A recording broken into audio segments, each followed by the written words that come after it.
clean air and clean water, the wise use of our land, the protection of wildlife and natural beauty, parks for all to enjoy. These are part of the birthright of every American. To guarantee that birthright, we must act, and act decisively. A sound environment is the basis for the continuity and quality of human life and enterprise. In the years ahead, we're likely to see reduced water supplies, more forest fires than in previous decades, changes in crop production, more heat waves afflicting our cities, and a greater intensity in storms. Each one of those consequences of climate change will require policies to protect our citizens, especially those most vulnerable to violent weather. I do not believe that human activity is causing these dramatic changes to our climate the way these scientists are portraying it. Watch these huge chunks of ice just falling into the ocean, raising the sea levels. And you don't know whether or not that would have happened with or without man. You don't know. The earth will end only when God declares it's time to be over. They're arguing. The last 15 years, there has been no recorded warming. It'll start getting cooler. You just watch. I wish science agreed with you. Hey, well, I don't think science knows, actually.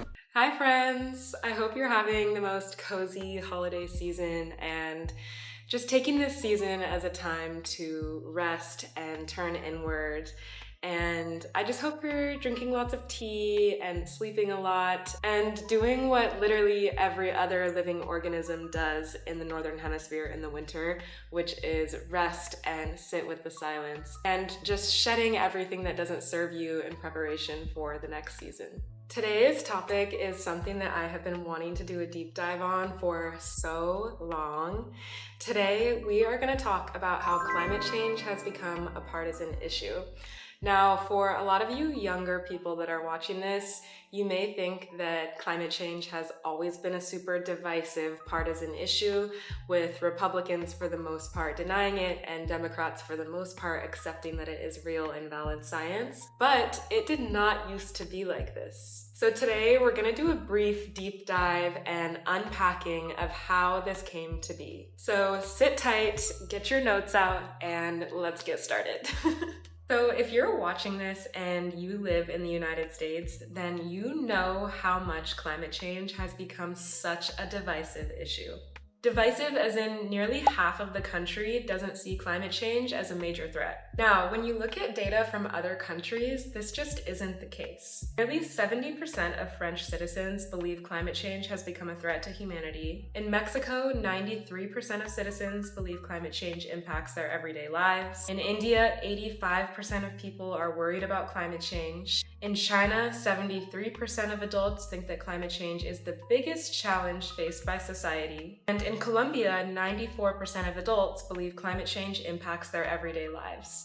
This is just a few examples. Now, in the US, only 54% of adults describe climate change as a major threat to the country's well-being. Now, I would describe the United States as a well-educated country.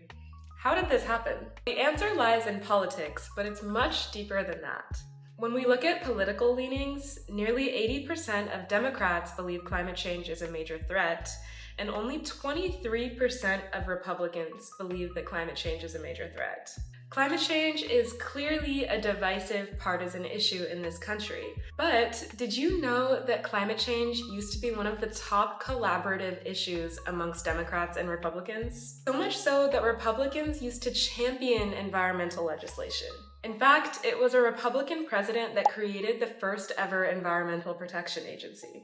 So, how did we go from this? Each one of those consequences of climate change will require policies to protect our citizens. To this. It'll start getting cooler. You just watch. Let's discuss. In the early 1900s, the Republican Party was strongly known as the Party of Conservation, and Teddy Roosevelt was really the president that set this all in motion. Teddy Roosevelt was a Republican, and he was famous for strengthening our national park system and creating the whole system of national parks. During his presidency, Roosevelt established 230 million acres of public lands between 1901 and 1909, including 150 national forests. Now, this isn't to idolize Teddy Roosevelt because he obviously said a lot of problematic, racist things. This is to point out that at the time, Republicans used to be the party of conservation and white man's version of environmentalism. It's also important to point out that the first ever national park in the world was signed into law by President Ulysses S. Grant, and he was also a Republican. Now, let's fast forward nearly 70 years to the very first ever Earth Day. First ever Earth Day was one of the largest mass social mobilizations in United States history. It was a huge protest full of people from all walks of life, young, old, religious, not religious, Democrat, Republican. People from all walks of life took to the streets to demand clean air and clean water. And this mass protest led Richard Nixon, also a Republican president, to establish the first ever Environmental Protection Agency. Again, I'm pointing all of this out just to show you that Republicans have not always been the way that they are today, and they used to support environmental conservation-like policy. Now, let's fast forward another 30 years and talk about one of the most prominent Republicans of the early 2000s, Senator John McCain. Now, John McCain was a very popular and widely supported politician in his party. Now, throughout the early 2000s, as climate change began to dominate the conversation in politics a little bit more than it had in the past, John McCain was an avid supporter of climate change legislation. And he actually wrote a few climate policies and legislations that I want to talk about now.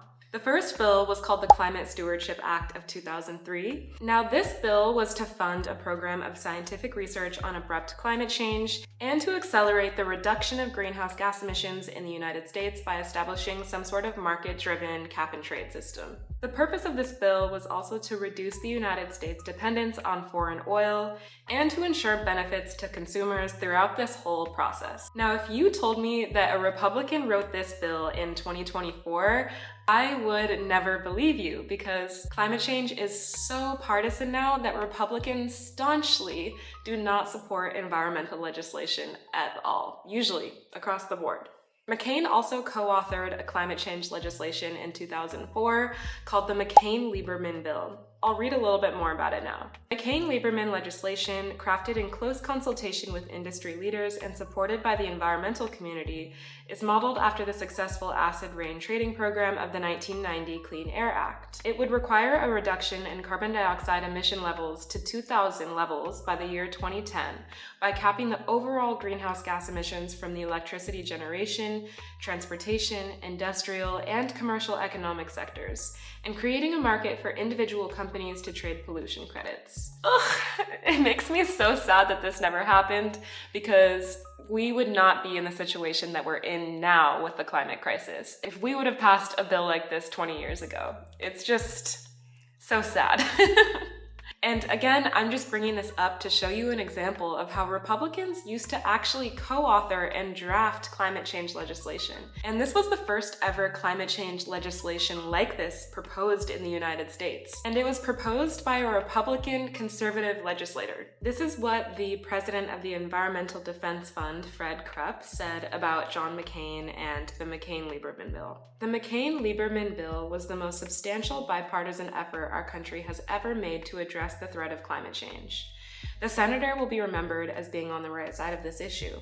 He fought courageously in Congress to get them to take action on this problem long before we even understood how serious and urgent it is. I want to pause there, and I want to talk a little bit about the fossil fuel industry and the role that they have played in the public discourse around the climate crisis and climate change, and how the fossil fuel industry creeped their way into politics and really started to control the public narrative around climate change. So in the 19th century, scientists first introduced the concept of the greenhouse gas effect, the phenomenon by which certain gases created by humans trap heat in the atmosphere. And by the 1960s, this concept had started to reach policymakers' minds. A 1965 report from President Lyndon Johnson's Scientific Advisory Committee warned that carbon dioxide emissions could trap heat in the atmosphere, though the prospect remained a far-off threat. And around 20 years later, in the 1980s, Climate change began to take a center seat in the public narrative, and for the first time in 1981, climate change made the front page of the New York Times. And you've probably seen footage from this testimony, it's very famous, but in 1988, NASA scientist James Hansen testified before the Senate Energy Committee and said it was time to stop waffling on the climate change issue. He talked about how serious it is. Altogether, this evidence represents a very strong case, in my opinion, that the greenhouse effect has been detected and it is changing our climate now. After that testimony, politicians on both sides of the aisle began to take notice. And even people like George Bush were promising an aggressive approach to climate change. And when Bush was president, he actually helped launch the first United Nations Framework Convention on Climate Change that would later lead to really important agreements and policies on the issue. Bush did a lot of terrible things for the environment and climate change, but he did do that one thing. You're not that bitch or nothing, but you still ate that little one thing. You ate that one thing. Now, before any of this, in the early 1970s, researchers at ExxonMobil were actually doing extensive research on climate change.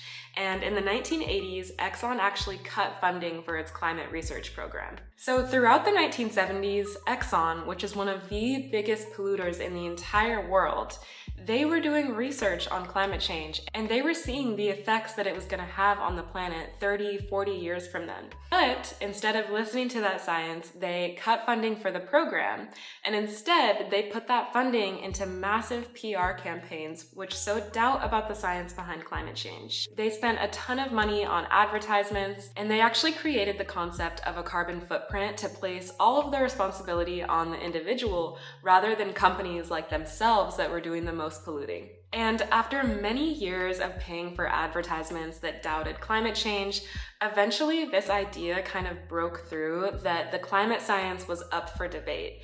And in reality, climate science has never, ever been up for debate. The majority of climate scientists have always agreed since the beginning of research on this topic that climate change was a human-caused issue. If you ask any scientist this silly question, they'll tell you that they're just as sure that climate change is a human-caused issue, as sure as they are about the theory of gravity. And by the time of the 2000 election, climate change had successfully become a partisan issue. But that is not the end of it, because things actually got worse and climate change became even more of a divisive issue after that. Now, I want to talk about a really crucial Supreme Court decision that effectively changed the way that politicians run their campaigns for the rest of time. And if you know what I'm talking about, then you know that I'm talking about the 2010 Citizens United Supreme Court decision. Citizens United was this huge Supreme Court case in 2010 that really changed the way that politicians and political campaigns were funded. Before the Citizens United Supreme Court decision, there used to be centuries-old campaign finance restrictions on politicians. Corporations and outside groups could only spend a limited amount of money on politicians and their campaigns. When you hear about a political campaign's wealthy donors, in the past, those wealthy donors could only spend a certain amount, and after that, they were limited. But this Supreme Court decision overturned that ruling and made it possible for outside corporations and wealthy donors to give unlimited amounts of funding for political campaigns. This means that a company like ExxonMobil can give $50 billion to Trump's campaign, and it's perfectly legal. Or someone like Jeff Bezos could give however much money he wanted to any political campaign, and no one would bat an eye because it is perfectly legal. This one Supreme Court ruling has had drastic effects on the United States political system, not just when it comes to topics about climate change, but also gun control, healthcare reform, and so much more. And ever since this 2010 Citizens United Supreme Court ruling, we've began to see a lot of dark money political groups and corporations infiltrating political campaigns.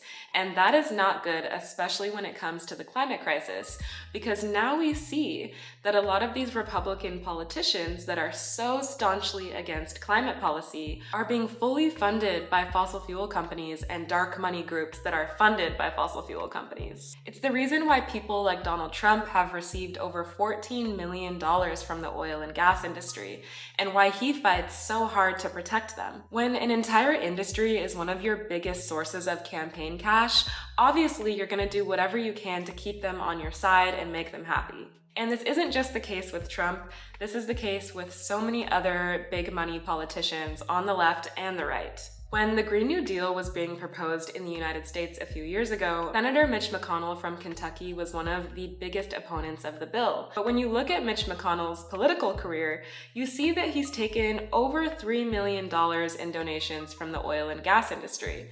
So it's really easy to see why people like him would never support the Green New Deal, because his whole career is funded by interest groups that do not want to see environmental progress. Unfortunately for these corrupt politicians, all of their campaign donor data has to be made public by law. So there's an organization called Open Secrets that you can go to online, and you can actually go to the oil and gas industry on this website, and you can see which politicians actually accept the most amount of money from the fossil fuel industry. It's actually crazy looking at it right now, because you can see that in this last election, oil and gas spent the most amount of money that they ever have. So far this year, they've spent over $53.57 million.